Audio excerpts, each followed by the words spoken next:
Je n'avais pas besoin d'un miroir pour savoir que j'avais l'air d'un mort, il me suffisait de regarder le mur en face de mon lit. Le mur, lui-même, se délabrait comme moi. Les taches d'humidité dessus ressemblaient à une silhouette qui ne guérit pas, et chaque fissure me rappelait que cette chambre n'avait pas été construite pour être un logis humain, mais pour être une tombe provisoire pour un homme qui n'a pas encore décidé à quel moment il va mourir.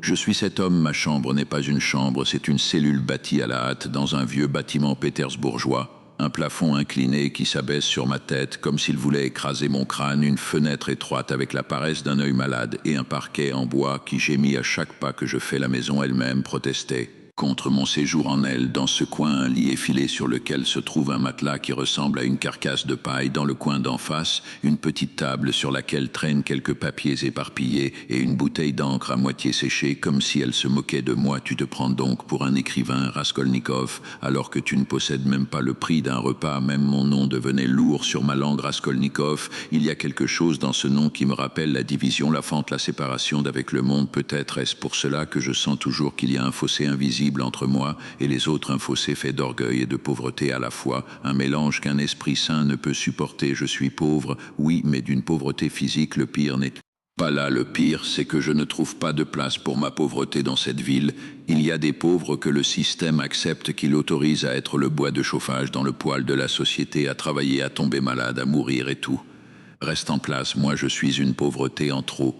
Un numéro en trop, une erreur dans l'équation. Personne n'a besoin de moi, ni comme ouvrier, ni comme fils, ni comme étudiant lâché par l'université. Avant d'avoir attrapé quoi que ce soit de solide, je sens parfois que la ville tout entière est complice contre moi. Pétersbourg n'est pas une ville, c'est un cauchemar en pierre. Les rues sont étroites, l'air est lourd d'humidité, de sueur, de tabac et de visages. Oh, les visages, des visages ruisselants, à force de courir après l'argent ou de fuir la police. Des visages qui ont appris à sourire à celui qui peut les écraser et à froncer les sourcils à celui qui est plus faible qu'eux dans cette ville. La justice n'est pas une balance, c'est un couteau que tient le plus fort. Je ne suis pas des plus forts, mais je ne suis pas des plus faibles non plus. Il y a quelque chose en moi qui refuse d'être simplement une autre victime suspendue au cou de ce monde comme une perle sans valeur sur un long chapelet de victimes.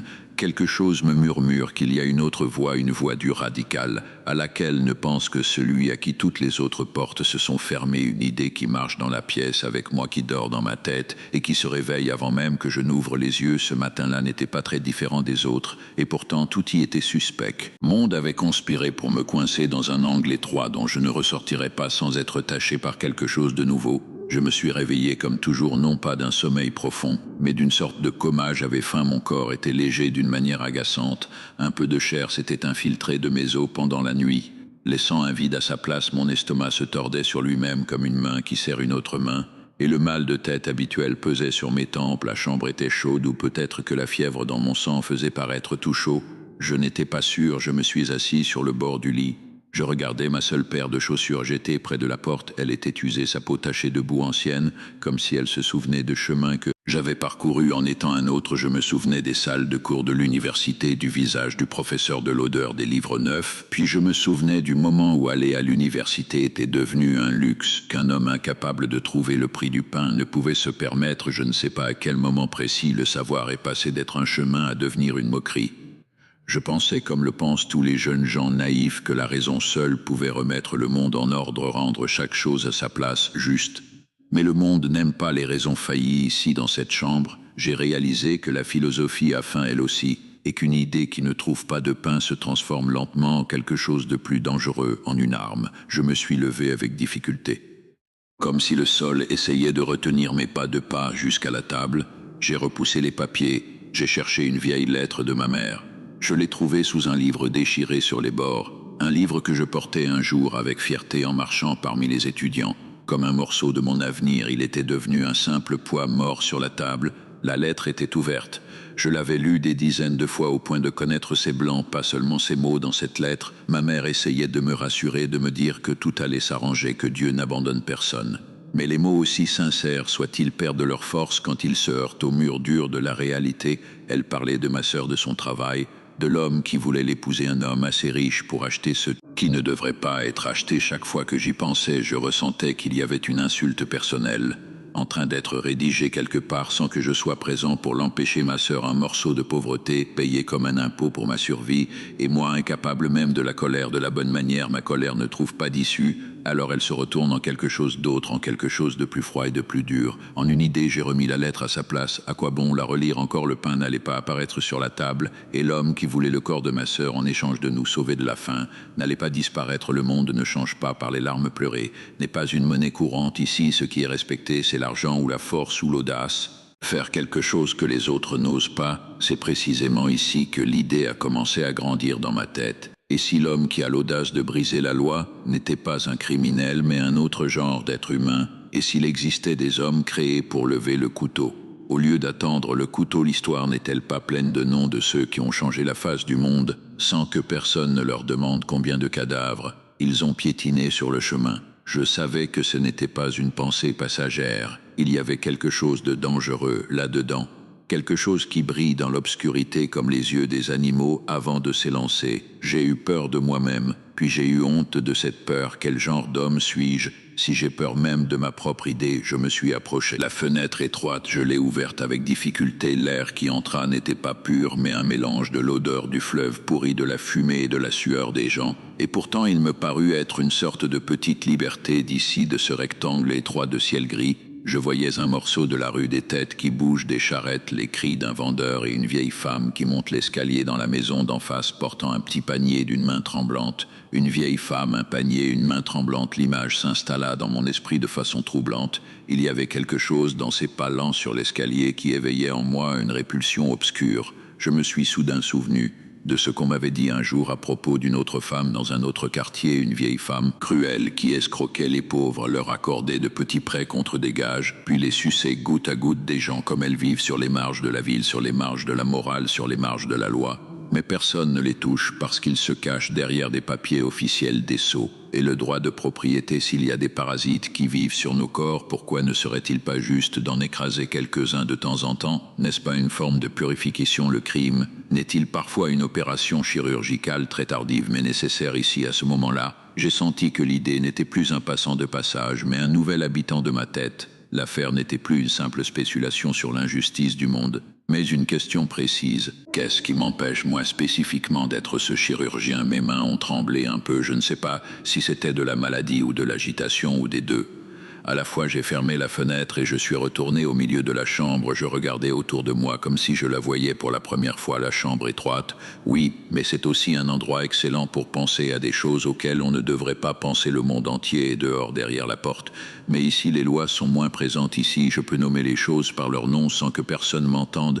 J'ai murmuré au début, comme si j'avais peur que les murs me trahissent. Tous les crimes ne se ressemblent pas, tous les crimes ne sont pas le mal. J'ai entendu ma voix dans la chambre et j'ai senti que quelque chose venait de se briser. La parole, quand elle sort à la lumière, ne redevient pas seulement une idée, mais devient un premier pas petit mais réel, et qui fait un seul pas sur un certain chemin. C'est au fond de lui que le retour ne sera pas facile. Je me suis assis sur la chaise en bois près de la table, j'ai fermé les yeux et j'ai laissé l'idée de l'homme extraordinaire s'étendre dans ma tête. S'il existe des êtres au-dessus de la loi, des êtres qui ont le droit de dépasser les limites du bien et du mal établi pour le commun, est-ce que je suis l'un d'eux? Qu'est-ce que le prouve la pauvreté, la douleur, l'intelligence, la capacité à supporter la torture, ou l'audace de tendre la main vers quelque chose dont tout le monde s'enfuit? Pas de réponse claire, mais je savais une chose, je ne peux plus supporter de rester comme je suis.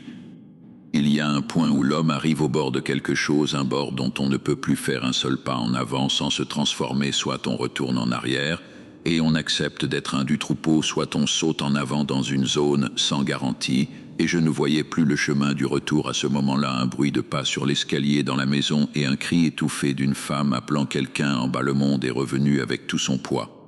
Le propriétaire, les dettes, les visages des voisins, la vie quotidienne triviale, tout me réclamait d'être juste une autre créature qui suit le troupeau, paie le loyer, s'excuse, avale son humiliation en silence et dort. J'ai souri d'un sourire qui était plus proche d'une contraction musculaire que de tout sentiment réel. Puis pour la première fois depuis longtemps, j'ai pensé à sortir de la chambre, non pas pour fuir ma peur, mais pour l'éprouver. Peut-être qu'il est temps de voir cette ville à nouveau, non comme une victime qui marche dans ces rues, mais comme quelqu'un qui choisit lui-même l'endroit de la prochaine blessure, et j'ai fait un pas vers la porte. Je suis sorti dans le couloir étroit comme quelqu'un qui sort du ventre d'un animal malade. L'odeur de l'humidité et de la moisissure dans l'escalier était le prolongement naturel de ma chambre. La maison entière était un seul corps qui se mourait lentement, les manches rongées, la peinture s'écaille comme une vieille peau, et les sons montent et descendent dans cette cage de pierre. Un enfant pleure à un certain étage, une femme insulte son mari à un autre étage. Le rire d'un ivrogne, dont on ne sait pas d'où il vient exactement. L'escalier lui-même était un petit test de volonté. Chaque marche tremblait sous le pied, chaque tournant s'ouvrait sur une nouvelle odeur de misère. Et pourtant j'ai senti un moment que j'étais plus léger que quand j'étais dans la chambre. L'idée que je portais avec moi était devenue une sorte d'énergie, pas juste un fardeau. J'ai atteint la porte extérieure, je l'ai poussée et Pétersbourg m'a accueilli avec son visage gris, le ciel bas comme un couvercle de cercueil, et la pluie n'était pas encore tombée. Mais elle guettait dans l'air, dans les nuages, à l'horizon une rue boueuse, les chaussures des gens s'enfoncent dans la boue et en ressortent avec une couche supplémentaire de saleté. Le trottoir lui-même refusait de rester propre. N'avais dans ma poche que des pièces misérables qui ne suffisaient même pas à justifier cette sortie, mais je ne suis pas sorti pour acheter quelque chose.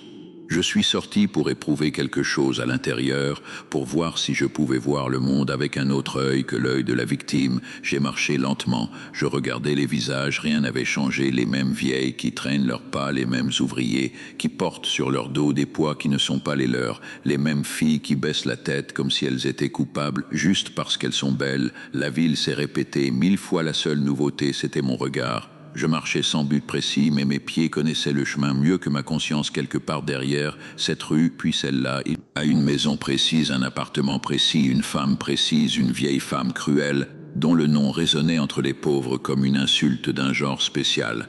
Pas parce qu'elle est riche, mais parce qu'elle ne donne l'argent qu'à celui qui peut lui offrir une partie de son âme en échange pour chaque pièce de monnaie. Elle n'achète pas les choses, elle achète la fragilité de leur propriétaire. J'ai marché et je me remémorais ce qu'on m'avait dit d'elle un jour, comment elle tient la montre ou la bague ou le collier entre ses doigts maigres, les retourne, les évalue avec froideur, puis les jette dans la main de son propriétaire, la moitié de ce qu'elle mérite ou moins, comment elle note dans ses petits cahiers chaque péché de ses péchés financiers, puis revient pour les réclamer ensuite avec intérêt, avec les intérêts toujours des gens comme elle.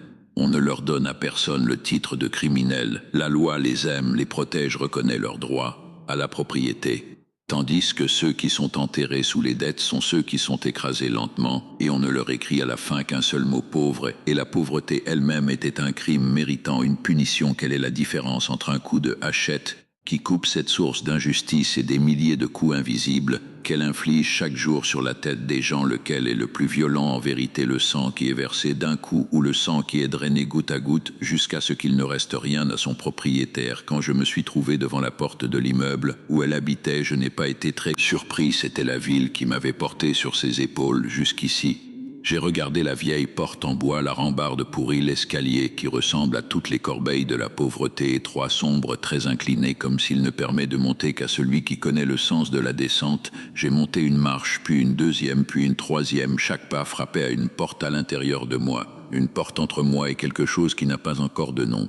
Je n'avais pas l'intention de faire quoi que ce soit aujourd'hui, au moins c'est ce que je me disais. Je suis ici juste pour voir, souviens-toi. L'homme ne saute pas au crime soudainement, il le visite d'abord, comme une idée, puis retourne chez lui, pense, délire, rêve. Mais la simple première visite suffit parfois à laisser une marque qui ne s'efface pas sur le chemin. J'ai atteint l'étage souhaité, la porte était là devant moi. Une porte très banale qui ne porte aucune indication spéciale. Elle ne ressemble pas aux portes de l'enfer dans les images, ni aux portes des banques dans les rues chics. Une porte banale pour une femme banale.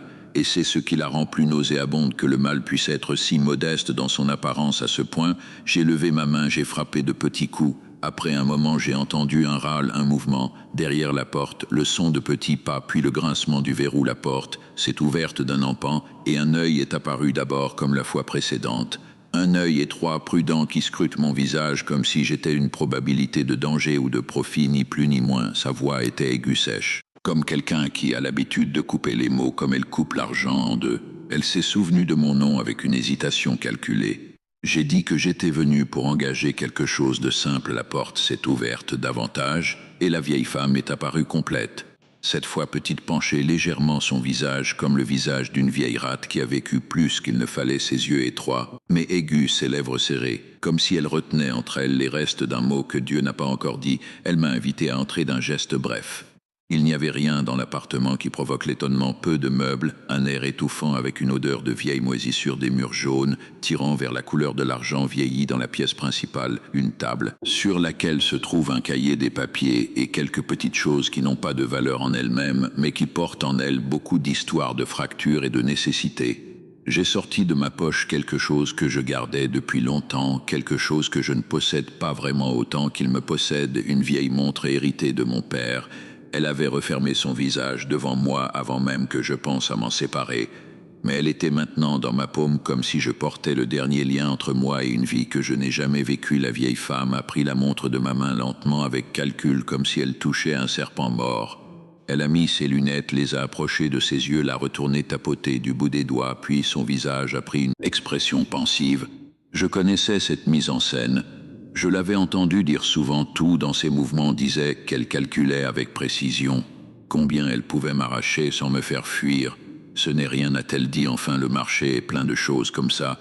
Je l'ai regardé en silence, le dernier mot comme ça résonnait dans ma tête d'une manière étrange. Je ne savais plus si elle parlait de la montre ou de moi. J'ai proposé un chiffre misérable, un chiffre qui fait sentir que son sang est vendu à un prix inférieur à celui de l'eau. J'ai pensé pendant une seconde à revenir, à remettre la montre dans ma poche et à sortir, à défendre la dernière chose qui me restait d'une dignité héritée. Mais quelle dignité est-ce qui peut résister à une vraie fin? La fin ne connaît pas la philosophie et ne respecte pas les souvenirs. J'ai tendu la main, j'ai pris l'argent et j'ai senti que je renonçais à quelque chose de beaucoup plus grand qu'un vieux métal. La vieille femme m'a remis la montre dans un des tiroirs d'une manière qui était comme si elle mettait un autre os dans un tas d'os qui ne finit pas. Elle a écrit quelque chose dans son cahier, un chiffre, un nom, une date, puis a levé la tête et a dit d'une voix qui ne porte aucune nuance humaine: « Tu viendras au rendez-vous, sinon ce ne sera pas complet. » Il n'y avait pas besoin de terminer la phrase, je connaissais le sinon très bien. Le sinon est le mot qui est laissé aux pauvres. Dans ce monde, il y a toujours un sinon qui les attend derrière chaque contrat, chaque dette, chaque accord inégal. Je suis sorti de son appartement comme j'y étais entré, mais quelque chose à l'intérieur de moi n'était plus comme avant. Et tandis que je descendais l'escalier, j'ai senti qu'il y avait une souillure dans ma main qui collait à la peau, non pas à cause du contact avec l'argent, mais à cause du contact avec elle, cette main de vieille femme qui avait appris au fil des années comment tenir les gens par le cou sans laisser les traces de ses doigts sur leur cou dans la rue. L'air était plus froid. J'ai mis l'argent dans ma poche et j'ai senti que son poids était plus lourd que le poids de la montre que j'avais laissée là-bas. Chaque pièce de monnaie portait avec elle une partie du temps qui avait été volé à ma vie. Et tandis que je marchais, une idée claire m'est venue pour la première fois, que la mort d'une seule femme ne manquerait à personne. Elle aime, personne n'a besoin d'elle. La terre pourrait soudainement ouvrir une fenêtre d'air dans la vie de beaucoup de gens. Combien d'âmes pourraient voir leur souffrance allégée si cette vieille ruine disparaissait de l'existence? Je n'ai pas répondu, je n'étais pas encore prêt à répondre à voix haute à l'intérieur de moi. Mais la question est restée là, assise au milieu de mon crâne, fixant tout ce que je voyais, colorant chaque visage que je rencontrais. Je suis retourné à ma chambre sous les toits, tout y était comme je l'avais laissé. Et pourtant cela ne ressemblait plus tout à fait à la même chose. J'ai posé l'argent sur la table et je l'ai regardé longtemps. Ce n'était pas une somme qui changerait la vie de quelqu'un, mais c'était une preuve vivante de quelque chose d'autre, que le monde est géré par des règles qui n'ont rien à voir avec le bien et le mal comme on nous l'apprend dans les livres. Je me suis assis et j'ai adossé ma tête au mur froid. J'ai senti ma poitrine se soulever et redescendre lentement, comme s'il y avait quelque chose à l'intérieur qui se frayait un chemin vers la surface. Je n'avais pas assez de nourriture, mais je n'avais pas faim maintenant. Il y avait une autre faim qui commençait à prendre la place de tout. Une faim de décision, une faim d'action, une seule coupure nette qui déchire cette moisissure quotidienne. Je ne pouvais plus me contenter de maudire le monde. Depuis mon lit, le monde ne change pas par les insultes, le monde change, s'il doit changer, par les coups que tout le monde n'a pas le courage de diriger, et malgré le tremblement de mes mains. J'ai commencé à douter que je pouvais être l'un de ces quelques-uns, ou du moins que je voulais le tester cette nuit-là.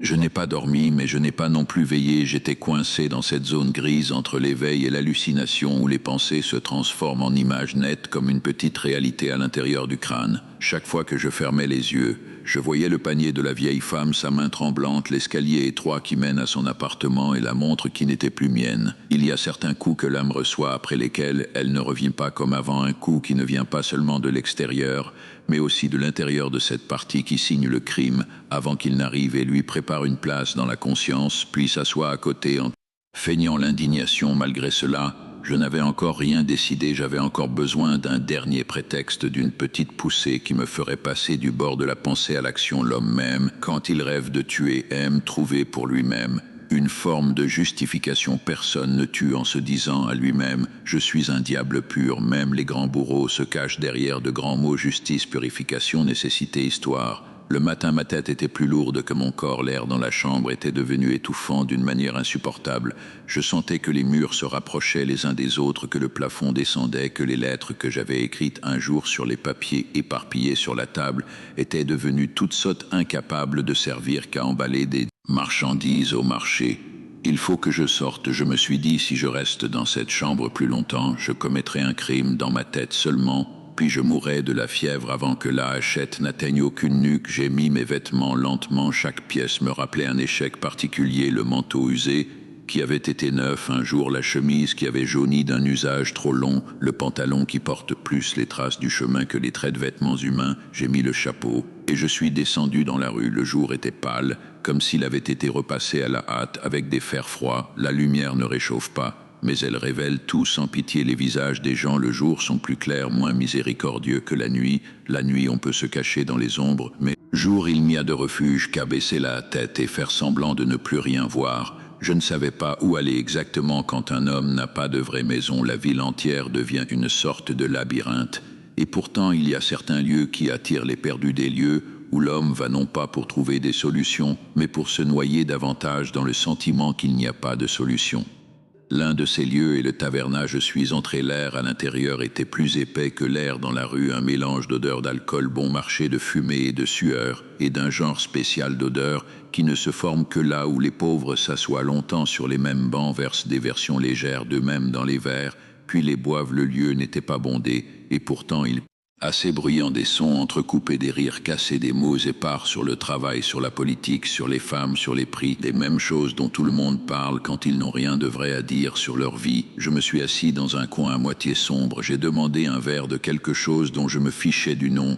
Je ne voulais pas la boisson pour elle-même, je voulais quelque chose qui change le rythme du sang dans mes veines. Quelque chose qui fait bouger les pensées différemment. Après quelques minutes, un homme est venu et s'est assis près de ma table sans me demander. Il y avait dans son visage quelque chose de familier, ce genre de familiarité qui naît de la répétition excessive. Visage de petit fonctionnaire dont les traits ont été mangés par la bureaucratie comme le mange la peau d'un marin, moustache fine, cheveux hirsutes, yeux rougis par les veillées, et la boisson et ses vêtements essayaient de paraître décents. Mais ils échouaient de manière évidente. Il m'a regardé d'un regard rapide, puis a souri d'un sourire étrange, moitié excuse, moitié permission, et a dit en s'approchant un peu: tu es étudiant, je vois en toi quelque chose de l'université, de ces jours où je pensais que l'homme pouvait être quelque chose d'autre qu'un fonctionnaire misérable. Je n'ai pas répondu, je n'avais pas l'énergie pour la conversation, mais l'homme n'avait pas besoin de réponse pour continuer. Ne te fâche pas. Je suis un homme simple, mon nom n'a pas d'importance, les noms n'importent pas. Quand quelqu'un marche vers sa fin, j'étais fonctionnaire dans un des bureaux. Tu connais ce genre de bureaux dont personne ne sait à quoi ils servent. Mais ils existent parce que l'État a besoin d'endroits où torturer les papiers avant de torturer les gens. Il a ri d'un rire court cassé, puis a continué. J'ai une femme et j'ai un fils à temps.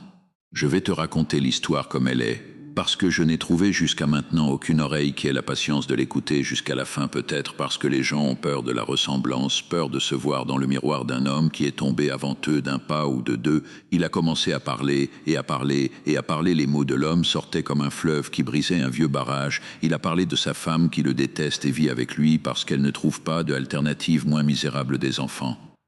Affamé d'un emploi qu'il a perdu à cause de la boisson, et de la boisson qui était devenue son seul refuge, parce qu'il avait perdu l'emploi, un cercle vicieux de honte et de douleur, où il tournait comme un animal attaché par une corde invisible à un poteau au milieu de la pièce. Puis il a parlé de sa fille aînée, de cette créature qui aurait dû être la fleur de la maison, mais qui a fini par quelque chose de complètement différent, quelque chose que personne n'aime appeler par son nom. Imagine-t-il, a-t-il dit en posant sa main sur son front comme s'il craignait que ses pensées ne glissent de sa tête. Imagine que ta fille, c'est toi qui la sauve de la faim par son corps. Non seulement cela, mais ta femme, oui, ta femme, c'est elle qui la pousse à le faire, parce que la maison a besoin de pain et parce que personne n'a pitié de celui qui ne paie. J'ai senti quelque chose dans ma poitrine se contracter. Il racontait l'histoire avec les détails, les chemins que la fille prenait la nuit, le retour à des heures tardives, le silence lourd sur la maison quand elle entrait, son visage pâle, ses larmes cachées, la bassesse des hommes qui laissaient l'argent sur la table, comme s'ils jetaient des déchets à un chien errant. Elle s'appelle Sonia, a-t-il dit soudain. La seule mention du nom suffisait à tout expliquer. Sonia, un nom simple, doux, qui ne mérite pas d'être dit dans une taverne comme celle-ci. J'ai senti que les lettres elles-mêmes se tachaient de l'air autour, comme si elles avaient besoin d'être lavées après avoir été prononcées. Sais-tu ce qu'il y a de pire dans tout ça, m'a-t-il demandé en fixant le verre devant lui, pas dans mon visage.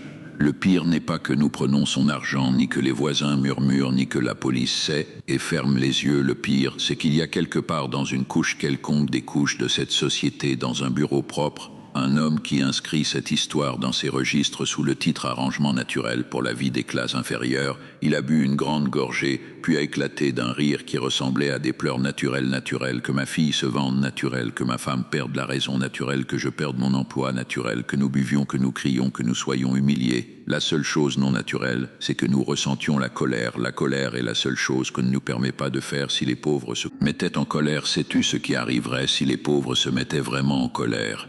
Il s'est tu un moment, puis m'a regardé de nouveau, et a dit d'une voix basse: le monde aurait besoin de beaucoup de haches. La dernière parole était comme une gifle. L'homme ne savait rien de l'idée qui habitait ma tête à propos des escaliers étroits de la vieille femme de la montre. Et pourtant sa phrase est venue comme si elle complétait une phrase que j'avais commencée ailleurs. La chose étrange, c'est que je n'ai pas ressenti de la pitié pour lui autant que j'ai ressenti une sorte de jalousie noire. Au moins lui avait trouvé une histoire claire pour justifier sa chute. Femme, enfant, travail, renvoie boisson, sa fille se prostitue par son corps, une chaîne de causes qu'on peut suivre doigt par doigt. Mais moi, qu'est-ce que j'avais? Une chambre sous les toits, une pensée troublée, un orgueil blessé, et des lettres d'une mère lointaine. Pourtant, quand il parlait de Sonia, de ses larmes, qui essaie de ne pas tomber pour ne pas mettre sa mère en colère, de son regard vers le ciel avant de sortir de la maison, j'ai senti que quelque chose en moi s'ajoutait à quelque chose d'autre. La vieille femme n'est pas seule dans cette équation. Il y a un réseau complet de cruauté dispersé dans la ville, mais d'une manière ou d'une autre, elle ressemble au nœud autour duquel s'enroule tout ce fil de misère. Si ce nœud disparaissait, le fil se dénouerait-il? Où le monde trouverait-il un autre nœud rapidement? Je ne sais pas, mais la question n'était plus tout à fait théorique comme elle l'était. Elle avait pris un vrai poids. Comme si elle n'était plus une simple possibilité philosophique, mais un scénario qui attendait que quelqu'un le remplisse de son corps et de ses mains. L'homme a continué à parler, puis a commencé à délirer, puis s'est mis à pleurer, puis à rire en pleurant. Les sons autour de nous sont devenus un brouillard de bruit. J'entendais des mots, et j'en perdais d'autres, mais ce qui est resté dans ma tête après qu'il a fini n'était pas les détails de sa vie, mais une seule phrase: arrangement naturel pour la vie des classes inférieures. Je suis sorti de la taverne en sentant que l'air dehors était moins lourd que l'air à l'intérieur, mais il était aussi moins innocent. Le chemin même que j'avais parcouru un instant avant avait devenu différent. Ce n'était plus juste de la pierre et de la boue, mais c'était devenu une scène pour quelque chose de plus grand, une histoire collective de l'oppression quotidienne. Chaque visage que je rencontrais, chaque fenêtre, chaque porte était devenue une partie d'un grand dossier écrit dessus. Personne n'est responsable, tout le monde est victime. Mais ce mensonge ne me convainquait plus.